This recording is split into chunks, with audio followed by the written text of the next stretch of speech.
In 2012, archaeologists excavating medieval ruins in Europe tested seeds buried for 600 years under collapsed stone walls. 22% germinated within 2 weeks. The plant that survived 6 centuries underground is the same plant photosynthesizing in your yard right now at 26 degrees F, while every other green thing lies dormant. Victorian England couldn't get enough of it. The 1863 edition of the Kitchen Garden called it the most productive winter vegetable per square foot in the British Isles. London restaurants served it to wealthy clientele. By 1947, everything changed. The plant that fed Europe for 2,000 years became public enemy number 1. Today, Americans spend $1 billion annually on lawn care products, specifically targeting this plant by name. The global broadleaf herbicide market sits at $11.7 billion. This is chickweed Stellaria media, and the war against it is a masterclass in agricultural manipulation. Welcome to Nature's Lost Vault. In the year 90 AD, the Greek physician Dioscorides compiled De Materia Medica, a 5-volume encyclopedia that remained the primary medical text in Europe for 1,500 years. Among 600 plants, he gave precise instructions for one winter-growing herb. He advised mixing it with cornmeal for eye inflammation, introducing juice into the ear for earache, and consuming leaves to treat malnutrition. Archaeological investigations across Viking Age sites from 775 AD to 150 AD consistently identify chickweed in settlement deposits. A 2021 study in Philosophical Transactions of the Royal Society confirmed medicinal chickweed use throughout medieval Scandinavia. Medieval Europeans understood what modern agriculture has tried to erase. Chickweed is insurance against starvation. Historical records document families in rural Ireland, Scotland, and England surviving failed wheat harvests by walking outside in February, brushing snow aside, and harvesting chickweed, growing green beneath the white. It was not a delicacy. It was survival. The plant appeared on its own, grew through winter, and asked nothing in return. By the 1580s, the English herbalist John Gardé documented families giving chickweed to caged birds as a tonic. Farmers hatched chicks in early spring and raised them on a primary diet of chickweed until they could forage. The plant's name isn't metaphorical. Chickweed literally means the weed that chickens devour. By the 1600s, physician Nicholas Culper prescribed it systematically for inflammation, skin conditions, and weight loss. Then, Victorian England elevated it from medicine to cuisine. By the 1850s, seed catalogs marketed chickweed alongside lettuce and spinach. The plant that kept peasants alive during famine became fashionable dining for the upper class. This wasn't misguided tradition. Nutritionists documented malnourished children recovering from rickets, sailors avoiding scurvy with chickweed vinegar during 6-month voyages, and pregnant women experiencing fewer complications. Modern testing confirms why chickweed contains 375 mg of vitamin C per 100 g. Spinach contains 63. That is 6 times more vitamin C, delivering over 400% of your daily requirement in a single serving. The calcium measurement is even more dramatic. Chickweed contains 187 mg of calcium compared to spinach's 15. That is 12 times more calcium than spinach. And it even surpasses milk, which contains 120 milliliters. But the iron measurement is where chickweed becomes extraordinary. Testing confirms up to 83 times more iron than spinach. Chickweed delivers concentrations so high that medical texts prescribed it for anemia and pregnancy complications. The complete profile includes vitamins A, D, and the entire B complex, and it functions as a dynamic accumulator, concentrating phosphorus, potassium, and manganeses from deep soil. A 1953 Massachusetts study measured chickweed tissue against onions growing beside it. The chickweed contained nearly double the nitrogen, double the phosphorus, and triple the potassium. Chickweed was extracting and storing nutrients at levels crop plants couldn't match. Victorian physicians watched children recover from rickets within weeks. The empirical evidence was undeniable. Then World War II ended. American chemical companies had perfected herbicides for warfare. Agent Orange and 24D destroyed enemy crops and vegetation. When peace arrived in 1945, these companies had chemical weapons and no war. The solution was brilliant. Declare war on American lawns. In 1947, Scots began marketing 24D to homeowners under the brand Weed Be Gone. Their campaign introduced a revolutionary concept. The perfect lawn contains nothing but grass. Clover, intentionally included in seed mixes since the 1800s to fix nitrogen, was suddenly the enemy. Dandelions required elimination. Chickweed became target number one. The timing reveals the manipulation. Between 1947 and 1952, Scots removed white clover from lawn seed mixes specifically because they had developed herbicides that killed clover. They could not sell the poison if lawns were supposed to contain the target. So, they changed the definition of a lawn. Today, BASF manufactures Barricade with protamine. Syngenta produces Tenacity with Maotri. Bayer markets Weed Begone Max combining 2,4-D MCPPP and Dicama. Corteva sells Speedzone. FMC offers Dismiss. Every major herbicide manufacturer lists chickweed by name as a primary target.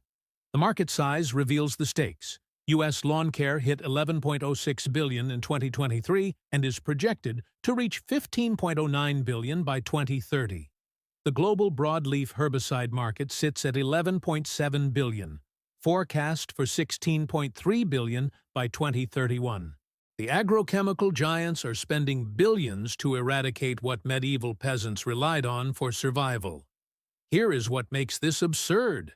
After 77 years of chemical assault, chickweed populations have not declined. They have exploded. Each plant produces between 800 and 25,000 seeds. Those seeds remain viable for 60 years. Cornell confirmed 22% still germinated after 9 years of burial. Medieval ruins proved viability after 600 years. This means every chickweed plant destroyed today deposits thousands of seeds germinating across 6 decades. Spraying herbicides does not eliminate chickweed. It creates seed banks, ensuring chickweed dominance for generations. You are fertilizing future infestations while poisoning soil. Chickweed completes its life cycle in 5 weeks. From seed to flowering plant, producing thousands of new seeds takes less time than tomatoes go from transplant to first fruit. And chickweed produces 5 generations per year. The math is devastating. One plant producing 5,000 seeds with 5 generations means 25,000 seeds annually.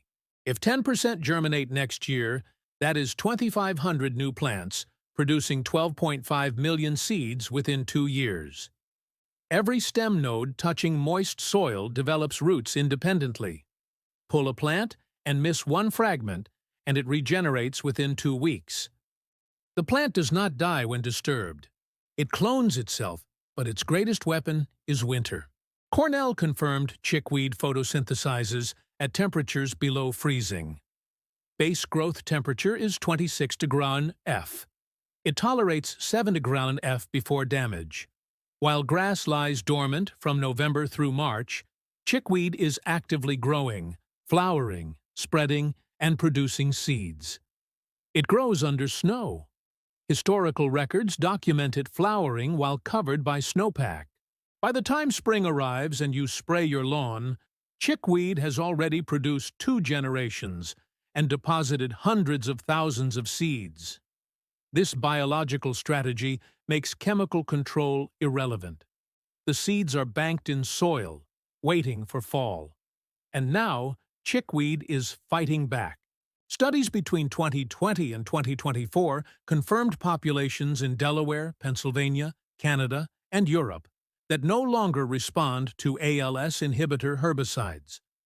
The same evolutionary pressure creating antibiotic-resistant bacteria is creating herbicide-resistant chickweed. The industry responds with stronger chemicals, combination products mixing multiple herbicides, and pre-emergence sterilizing soil for months. But none of this addresses the fundamental problem. Chickweed is not a weed. It is a winter vegetable with 6 times more vitamin C than spinach, and American homeowners pay billions to destroy it. Here is the economic reality. Chickweed cannot be patented, genetically modified, or sold at premium prices. And most critically, it cannot be controlled.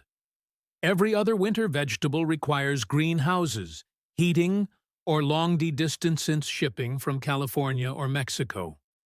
The infrastructure investment is enormous. Transportation costs are substantial. Energy consumption is massive. Chickweed requires nothing. It germinates naturally in fall, grows without irrigation or fertilizer, tolerates frost and snow, and produces continuously through winter. No heating, shipping, packaging, or corporate control. Just walk outside in January, brush snow aside, and harvest. That economic model threatens every company profiting from winter produce supply chains. If Americans understood that their lawns naturally produce a vegetable nutritionally superior to spinach and available fresh for 6 months each year, the lawn care industry collapses. You cannot sell herbicides to destroy the most nutritious plant in someone's yard once they recognize what they are destroying. This is why the cultural programming runs so deep. Suburban bylaws prohibit chickweed by name. Lawn care companies train crews to identify and spray it as priority 1. Garden centers display aisles of chickweed killers while shoppers buy spinach shipped 2,000 kilometers. Meanwhile, across cultures that never abandoned it, the plant remains essential. In Japan, chickweed is celebrated during Nanakusa-no-ku, the spring festival dating to the Heian period between 794 AD and 1185 AD, over 800 years of continuous cultural practice. Traditional Chinese medicine calls it the dermatologist of the field. European herbalists never stopped cultivating it. Rural Appalachia passes it down through generations. The plant's winter growth makes it irreplaceable as climate becomes unpredictable.